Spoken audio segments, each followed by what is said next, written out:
चेहरे के पीछे भाग दो। कुछ दिनों बाद डॉक्टर ने शर्मिला जी को हल्की हल्की वॉक करने की अनुमति दे दी। अनाया रोज शाम को उनका हाथ पकड़कर सोसाइटी के गार्डन में ले जाती। एक दिन वही उनकी मुलाकात एक वृद्ध महिला से हुई।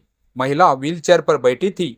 उसके साथ कोई नहीं था। उन्होंने शर्मिला जी को देखकर कहा, आप कितनी खुशकिस्मत है, बहू बेटी की तरह साथ देती है। शर्मिला जी मुस्कुरा दी, भगवान ने मुझे सच में बहुत अच्छा परिवार दिया है। अनया ने पहली बार महसूस किया कि उसकी सास हर जगह उसकी तारीफ करती है, कभी किसी के सामने उसकी शिकायत नहीं करती। उसी सप्ताह गौरव की कंपनी की ओर से फैमिली एविचर्स अवार्ड समारोह रखा गया। इस बार विशेष अनुरोध के साथ पूरे परिवार को बुलाया गया था। अनया ने सोचा, पिछली बार मैं मन ही मन परेशान थी, इस बार ऐसा कुछ नहीं होने दूंगी। उसने खुद अपने हाथों से शर्मिला जी की पसंदीदा सिल्क की साड़ी निकाली, उनके बाल संवारे, हल्का मेकअप किया। शर्मिला जी ने आईने में खुद को देखा और फिर अनया की तरफ मुड़कर बोली, आज तो मेरी स्टाइलिश मेरी बहू है। दोनों हंस पड़ी। समारोह शुरू हुआ। एक एक करके कर्मचारियों का सम्मान हो रहा था।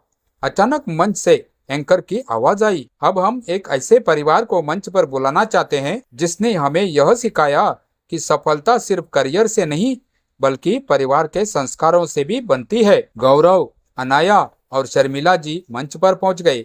तालियों की गड़गड़ाहट गूंज उठी। फिर एंकर ने माइक गौरव को देते हुए कहा, सर, आपकी सफलता का सबसे बड़ा श्रेय किसे जाता है? गौरव बिना एक पल सोचे बोला, मेरी माँ को, जिन्होंने अपने सपनों की कीमत पर मेरे सपने पूरे किए। पूरे हॉल में तालियां बज उठी। लेकिन अगले ही पल गौरव ने आगे कहा, और आज मेरी पत्नी अनाया को, इसने मेरी माँ को सिर्फ सास नहीं माँ की तरह अपनाया। अनाया की आंखें भर आई। उसे लगा जैसे पहली बार किसी ने उसकी पहचान को भी उतना ही सम्मान दिया है। मगर असली आश्चर्य अभी बाकी था। एंकर मुस्कुराया और बोला, शर्मिला जी, अब आप कुछ कहिए। शर्मिला जी ने माइक हाथ में लिया। उन्होंने सबसे पहले अनाया की ओर देखा, फिर कहा, लोग अक्सर मेरी खूबसूरती की तारीफ करते हैं, लेकिन सच पूछिए, अगर आज मेरे चेहरे पर यह मुस्कान है तो उसकी वजह सिर्फ मेरा मेकअप या मेरी फिटनेस नहीं है। मेरी सबसे बड़ी खूबसूरती मेरा परिवार है और मेरी सबसे बड़ी ताकत मेरी बहू अनाया है। जिस दिन यह इस घर में आई थी उसी दिन मैंने एक बेटी पा ली थी। इतना कहते कहते उनकी आवाज भर्रा गई। पूरा हॉल तालियों से गूंज उठा। लेकिन अनाया अब खुद को रोक नहीं पाई। वह मंच पर ही शर्मिला जी के गले लगकर फूट फूट कर रो पड़ी। उसके आंसू अब ईर्ष्या के नहीं, पछताव, सम्मान और प्रेम के थे। मंच पर अनाया और शर्मिला जी एक दूसरे के गले लगे खड़ी थी।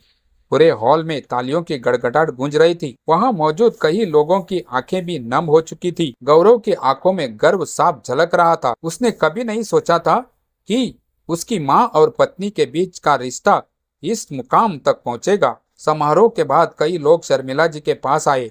एक महिला बोली, मैडम, आज आपने सचमुच बता दिया कि सुंदरता सिर्फ चेहरे की नहीं, रिश्तों की भी होती है। दूसरे ने मुस्कुराकर कहा, और आपकी बहू बहुत भाग्यशाली है जिसे आप जैसी सास मिली। इस बार जवाब अनाया ने दिया। वह मुस्कुराते हुए बोली, नहीं, भाग्यशाली तो मैं हूँ। मुझे सिर्फ सास नहीं, एक ऐसी माँ मिली है जिन्होंने मुझे खुद से प्यार करना सिखाया। शर्मिला जी ने स्नेह से उसका माथा चूम लिया। घर लौटते समय कार में अजीब सी शांति थी, लेकिन वह बोझिल नहीं, सुकून भरी शांति थी। घर पहुंचकर अनाया सीधे अपने कमरे में गई और कुछ देर बाद एक सुंदर सा डिब्बा लेकर बाहर आई। उसने वह डिब्बा शर्मिला जी के सामने रख दिया। मम्मी जी, यह आपके लिए। अरे, इसकी क्या जरूरत थी, पहले खोलिए तो। शर्मिला जी ने डिब्बा खोला। अंदर एक खूबसूरत फोटो फ्रेम था। उसमें उनकी पुरानी और नई दो तस्वीरें साथ लगी थी। पुरानी तस्वीरें में वे साधारण सूती साड़ी में थी, थकी हुई, लेकिन चेहरे पर संघर्ष की चमक थी। नई तस्वीर में वे मुस्कुरा रही थी। दोनों तस्वीरों के नीचे सुनहरे अक्षरों में लिखा था, खूबसूरती चेहरे से नहीं, संघर्ष से निकलती है। शर्मिला जी की आंखें भर आई। उन्होंने अनाया को सीने से लगा लिया। बेटा, आज तुमने मेरी पूरी जिंदगी को एक फ्रेम में समेट दिया। कुछ दिनों बाद मदर्स डे आने वाला था।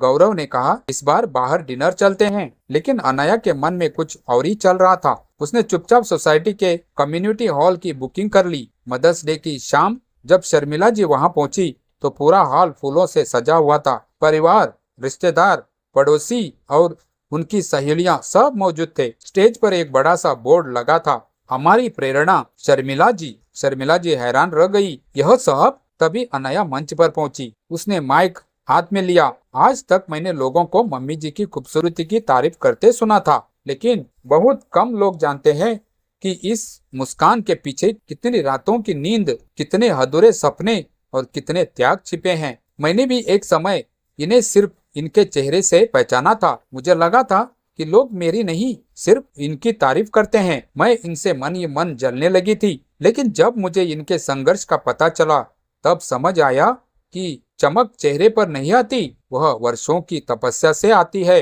पूरा हॉल शांत था, हर कोई ध्यान से सुन रहा था। अनया आगे बोली, आज मैं सबके सामने अपनी माँ से माफी मांगना चाहती हूँ। वह मंच से उतरकर शर्मिला जी के चरणों में बैठ गई। मम्मी जी, मुझे माफ कर दीजिए। मैंने कभी आपके खिलाफ कुछ नहीं कहा, लेकिन अपने मन में आपके लिए ईर्ष्या जरूर रखी। आज मुझे अपनी उस सोच पर शर्म आती है। शर्मिला जी घबरा गई। उन्होंने तुरंत उसे उठाया और गले लगा लिया।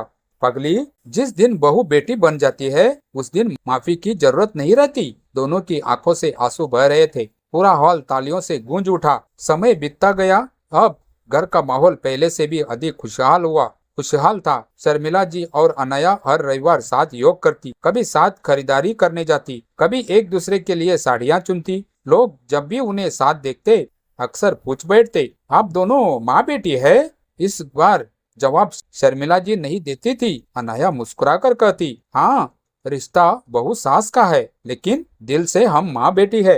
एक दिन आईने के सामने तैयार होती हुई अनया को शर्मिला जी ने देखा।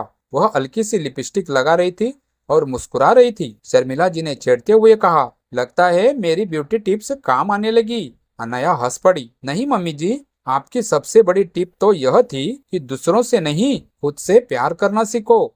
बस वही सीख ली। दोनों की हंसी पूरे घर में गूंज उठी। उसी समय गौरव ने मोबाइल से उनकी एक तस्वीर खींच ली। वह तस्वीर बाद में घर की सबसे बड़ी दीवार पर लगी। उसके नीचे एक पंक्ति लिखी थी, उम्र चेहरे पर बढ़ती है, लेकिन सुंदरता दिल, संघर्ष और संस्कारों से जन्म लेती है। उस तस्वीर को देखने वाला हर व्यक्ति एक पल के लिए जरूर ठहर जाता था, क्योंकि उसमें दो खूबसूरत चेहरे नहीं, बल्कि दो पीढ़ियों के बीच जन्मा विश्वास, सम्मान और प्रेम दिखाई देता था।